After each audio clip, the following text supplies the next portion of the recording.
Welcome to another episode of Tamra Simon's Live, and today's guest is none other than Terrie Shower. 20 years experience as a real estate investor, best-selling author of The Mindful Landlord. So you're not going to want to miss this. But as you know, first things first. This is Tamra Simon's Live, where real estate agents from around the globe come together to grow, collaborate, and expand their business. Where we take our inspiring conversations and put them together to create dynamic connections.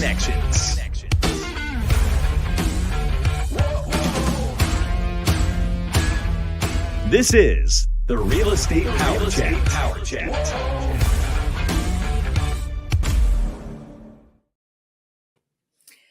Well, now we get to invite Terrie to tell us a little bit about herself because this is a pretty accomplished woman. So I'm excited to have you today, Terrie. Thanks for having me on the show. That's a pretty killer intro. I was just watching it. I'm like, yeah, this is a cool show.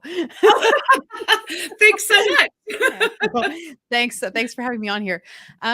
So I mean, really the hat that I've been wearing the longest is the hat of the property manager. And I kind of fell into that when I was 19 and moved out of mom and dad's into student housing. And basically the house that I moved into had no management. It was a complete disaster, garbage piling up, everything like that. And the next day after moving in, my housemates voted me house manager. So I did that for a couple of years, just kind of accidentally, like running the house, not for profit, just more to have a living environment that everybody felt comfortable in, keeping the standard of cleaning above creepy crawlies coming out of the garbage. Yeah, no one wants that. No. And then I liked that so much that I ended up house hacking, I guess before house hacking was a thing. Yeah. So I moved out of that house and then got dad to co-sign a lease with me on a bigger property, which I then rented out by the room and was able to cut my own rent and also just live in that kind of student-y collective environment that I enjoyed. Then after doing that for a couple of years, I was like, Dad, let's buy something because I've been doing this for, 4 or 5 years now. Just but like, I think I could do it for money. So we then bought a triplex, like a 3 apartment building in probably the worst part of Montreal, which is the city that I'm in.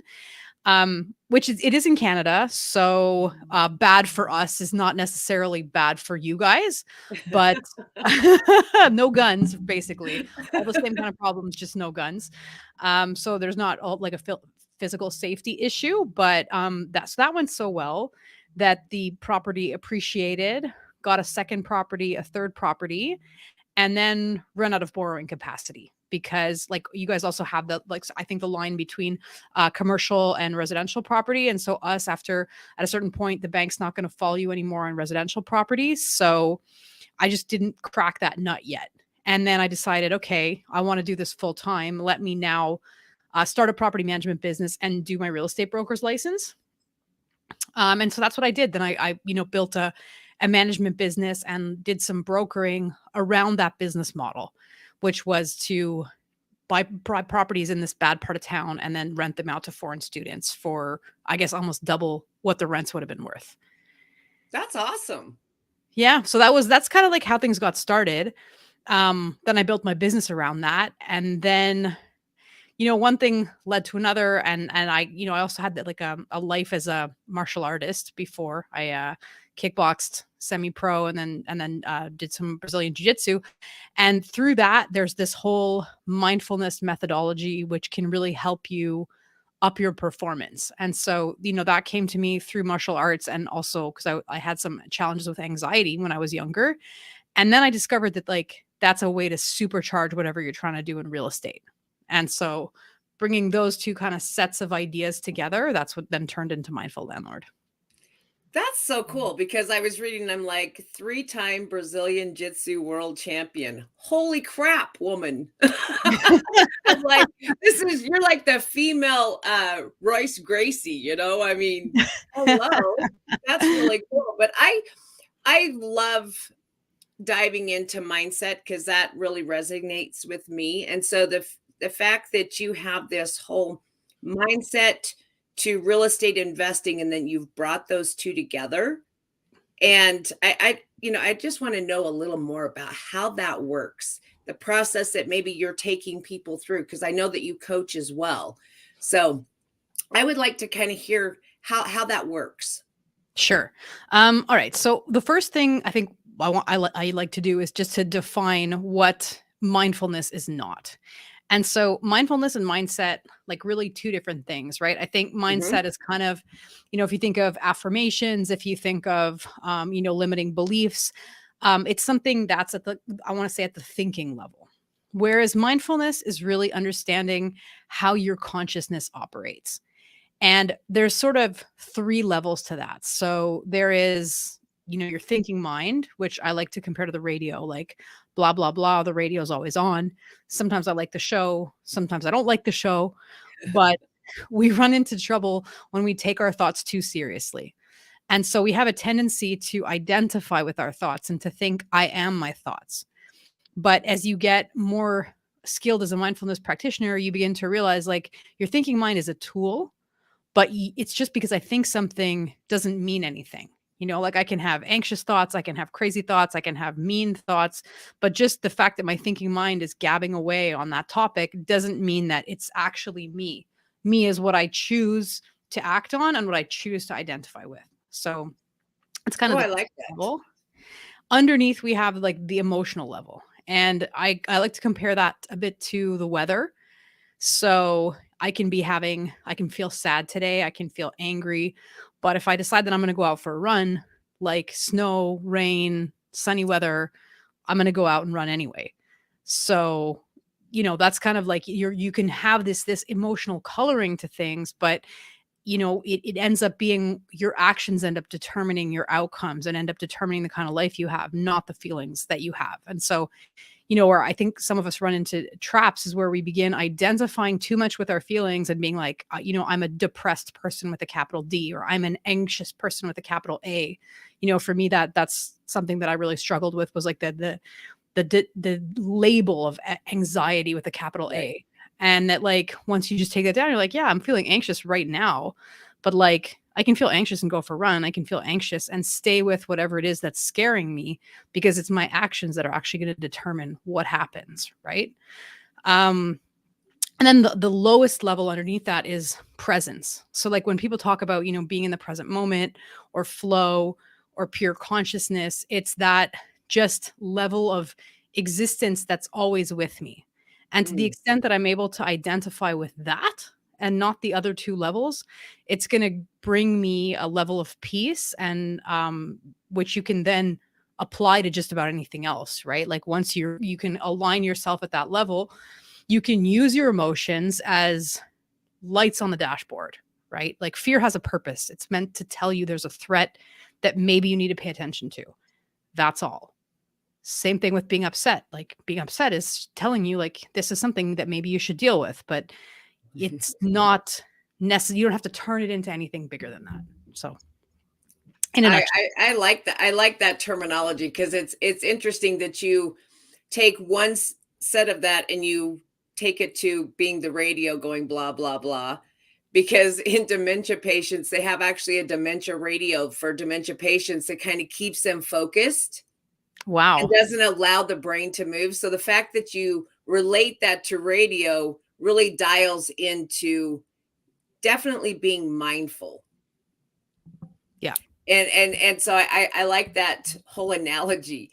And but I think we need to be more aware of how we feel and not act on every feeling that we have.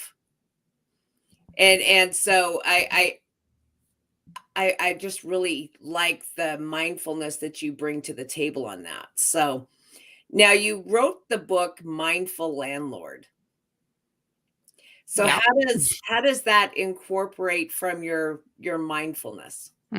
So, I mean, really, what happened is, like I said, this came through kind of my martial arts background and through me struggling with anxiety. But then I realized that, in the real estate field, like I was naturally able to apply that method to my business. Mhm. And when I started getting involved in, coaching people, advising people, I think, like as a broker, whether or not you have a role as a coach, like indirectly, if you're an investment broker, like you kind of are coaching your clients, unless they're at a much more advanced stage. But like if you have, first time investors or people looking to scale, if you know more than them and you're advising them, like you end up in this coaching capacity. And I began to notice that, what the thing that affects people's success is so much the lack of this mindfulness capacity, right? And so like when I saw that, I was like, we have all these real estate coaching products, but nobody is really coaching the thing underneath that's going to implement all those tactics. And so it's like you're trying to be a diet coach, and you have all the information, but like it's about what people put in their mouths at the end of the day.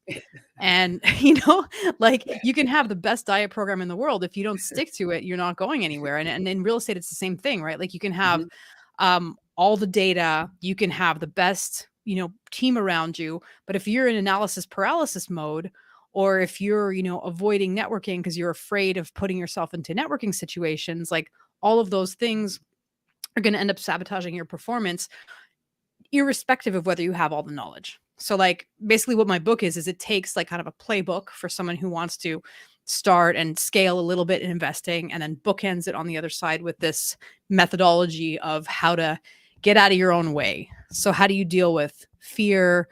How do you deal with when is enough enough? Because I Mhm. think that's like the other trap that some of us investors fall into is like, and brokers too, like I've seen this in my life as a broker. Like, sure, we want to do as many deals as possible. We want to like drive our business numbers up as high as possible. But like, when is enough enough? Like, when are you going to be happy with the trade-offs you're making, like more money versus lifestyle? Because Yeah. it's not true that you can just keep, adding zeros on the end and not add stress on the end as well. So And not have a life at the end. yeah, exactly. I like, you definitely have to draw a line there of what is important. Is, 300 deals a year and no life? I mean, what are you working for? Yeah. Yeah. What's important? Now, um, kind of keeping with the theme of the mindfulness, just because I'm fascinated here, but what would you say are mental skills that a real estate investor would need? That's a good question. I mean, I think I frame it in terms of like the kind of hurdles that you have to deal with, right? And I think the big one initially is fear. I think whenever people get into something new, and like most people come to real estate investing later in life, like sure, there are people who start when they're 20, but like they're rare. And so Mhm. usually and even brokering, right? Like usually the pattern is somebody had another career. So they had working 9 to 5. They're not fulfilled in that completely, or they're not happy with the job security that they're getting, or they're not happy with the financial returns of that. And so they've got to switch gears and now master something that they don't know much about with a lot of zeros behind. It can be really intimidating. And so, in terms of dealing with fear, like I think one of it is to understand like what is fear? Like how does it take control of you? What is it good for? Because it's not true that there's no threats in real estate investing. There are. You just have to find the right way to deal with them and minimize them. And then there's the whole, social anxiety, right? Like not everybody's an extrovert. I'm not an extrovert. I'm an introvert. And for definitely the first half of my life, I was extremely shy. And that was a barrier to me making those connections that were going to allow me to flourish in business. And so I had to, again, apply a methodology to get over the shyness and then methodically learn how to network. Like it wasn't something that was natural for me. So I think that's a skill, and it's a skill that you can approach through this, mindfulness methodology. And if I can go back also to what I was saying before, even in terms of defining your goals really clearly, and knowing it's another version of when is enough, but I think there's this real tendency, there's money in real estate, and like a lot of people get into most people get into real estate at least partly for the money, Mhm. and that can become a competitive sport, but it can also be something that you do because you want to be financially independent. And I think it's important to get real with yourself which one of those it is, because if you're not, you will end up trying to compete. And that could then end up having kind of a negative effect when you think, oh, it's about owning 1,000 doors. It's about how, when I go to an investor event, like, let me say how many millions of dollars worth my portfolio is. Like, I have this much under management, da, da, da. But like, what is that metric really about? Is that metric about the reason why you got into it? Are you playing it as a competitive sport? Because you can, that's fine. But you just need to know what you're doing it for and then what the trade-offs are. Oh, yeah. Well, and make sure it's not ego. Yeah. Or just knowing. And again, I think this really comes like from the sports world, because there are, if you've been in competitive like martial arts, like there's people who just want to train at the gym, and there's no reason and no gains to try to like put pressure on them like they should be world champions, or like make them feel small because they're not. Like, if that's not why you got into it, be aware that like you're going to be a gym superstar, and that's totally fine. Like, maybe if you have, a couple of kids, or you're at a different phase of your life, or that's not in your objectives, like it's okay to go to the gym for fitness. And it's also okay to want to win medals and to get on that track. But like, then you need to know why you're doing it, and it needs to come from inside of you and not from some pleasing something or looking like somebody for the outside. So it's like internal motivation versus external motivation. Yeah. And I think then you have to really dive deep into what it is that you're truly going after. Yeah. And then you can get out of your own way because you know exactly which path you're wanting to take. Yeah. And to be like very lucid about those trade-offs. Mm-hmm. Absolutely. Now you do coaching as well. What does that look like? What kind of coaching are you doing? Mm-hmm.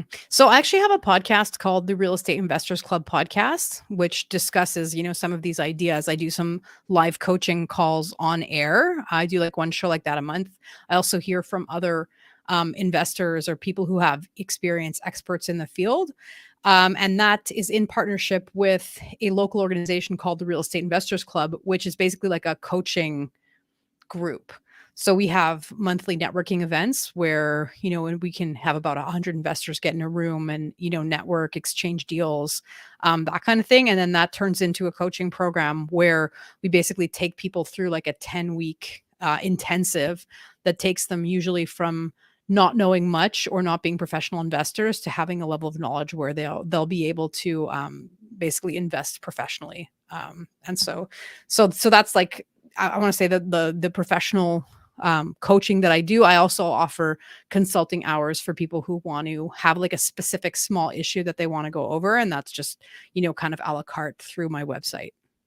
Nice. And we'll make sure that that's dropped in the link with this so that people can reach out. Because real estate investing right now is huge. I know it is here, and I would imagine it's the same in Canada, where everyone's, trying to dip their foot in the real estate investing space. Yeah. And so for someone that's a brand new investor, what are maybe some tips that you would give that, brand new investor? So first of all, join some kind of local organization. And like I said, we have, I'm involved with an organization like that has monthly networking events. Pretty much like any area is going to have that. And like we're on, let's say Meetup, you can go on Meetup, or you can, if you're real estate interested, like Facebook or Instagram is going to start serving you ads that have to do with those organizations because they're always out looking for new members. And, go out, kiss a couple of frogs. Like there are some of those coaching organizations are there to sell really expensive coaching of, questionable value. And some of them are really there to foster actual networking. So, if you attend 4 or 5 of those different organizations, it will become clear to you pretty quickly who's who. And then just go out and make connections, don't put too much pressure. Like I think if there was something I did wrong was I put too much pressure on myself to like be the perfect networker like the first day that I went there. And then you end up with imposter syndrome and you're like, but I only got 2 business cards and like I don't want to tell anybody that I only own 1 triplex, No, like Don't everybody started the same thing we say in martial arts, right? Like everybody started in the same place. We were all a white belt once. And anybody who makes you feel small about that is not in it for the right reasons. So go out there, build a network, tell everybody what you want to do. Don't let the imposter syndrome talk you out of it. And then build a power team. So you need to have a broker, mortgage broker, real estate broker who actually understands investing. And I can't overstate, like, especially those two positions on the team, let's say, like you really need to pick those people for investors. Because if you have a broker who, like, you know, sells single family homes to a clientele of people who buy single family homes, you're going to end up with like one perspective. Whereas like if you have someone who actually has invested themselves, knows how to do a cash flow analysis, knows how to like get proper financing, read leases, like you need someone when you're starting out, you need someone who actually understands that game properly. And then obviously like lawyer, notary, you know, build out your team, insurance broker around there who's going to be able to give you that information at a point when you don't have it yet. So really surround yourself with a team of experts, and again, go out and kiss some frogs. You know, like those professionals are definitely out there trying to meet people. And it's not always those who yell the loudest or those who have the biggest picture on a house that are going to be the ones who can necessarily help you. Right. So take your time. So what you're saying is get in the right rooms. No, get in the right rooms, but also don't feel like you need to make a pressure sale, you know? And like one of the stories I tell in my book is the first real estate agent that I bought a house from. It was like a really disgusting experience for me. Like it was just like kind of slimy guy who really just, I was young, I was 26. He just really like put a pressure sale on me. The property ended up being okay, thank God. But I really didn't feel like I learned a lot, and I didn't come out of there feeling like respected, like somebody who should be talked to as an equal, you know? And if I could tell someone who's like a real neophyte, like don't let yourself be coerced by someone like that. Just they might be pushy, they might be trying to make a sale, but like ciao. Like find yourself someone who you feel like you can be honest with and ask good questions, and who has the time, takes the time to explain stuff to you. So yeah, absolutely. And you know, it's interesting, but I hear this more times than not of people that got into real estate because of the real sleazy agent that they had when they were buying a house. You know, because they're like, people should not have to go through that experience when making one of their biggest purchases of their life. yeah. You know, and having the right team of professionals. I mean, whether you're an agent or whether you're on the buy sell side, you know, you need that person that knows the ins and outs. Yeah. And I'll just say something else about that, which I think, you know, is valuable. Like, so let's say you're on a dating app, right? The guys, I'm a woman, right? So the guys that are on the dating app consistently, you have a higher percentage of finding people who have problems or don't want to commit or whatever it is, because they keep getting recycled. And so they have to like, you know, go through a lot of different women, because that's just, they're generating that. And agents, it's the same thing. Like if the guy who has to yell the loudest and have the biggest face on a billboard, it's because he doesn't have repeat business, right? Like a stable agent who has a repeat business because the clients actually like working with them and keep coming back to them is definitely not the person who has to do pressure sales and yell the loudest.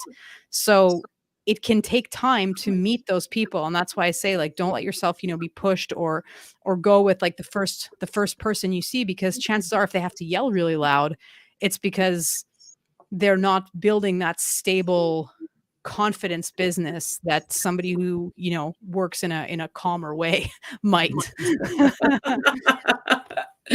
Yeah, definitely. So here's another one for you. 3 mindfulness skills that someone could learn today, because this is your niche in the mindfulness space. Okay. So very simple. You know, going back to the spinning thoughts thing, monkey mind. All right. So like that's the name of the thing when your thoughts are going from one shiny object to the next or swinging from one vine to another. How do you train monkey mind? Well, the answer is you mindfully bring your thoughts back to the same place. And this is something that, you know, you can do in meditation, but you can also just, you know, set aside 10 minutes of the day to be like, I'm going to walk the dog. and I'm going to just walk the dog.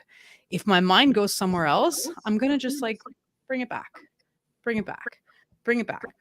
And if you do that consistently, for a week, 2 weeks, you're going to notice your mind's capacity to stay on track much better. So that's number one. Number two, when we're in the realm of, fear and anxiety, one of the ways, if you're having like, a spinning moment where you're kind of, your thoughts are going out.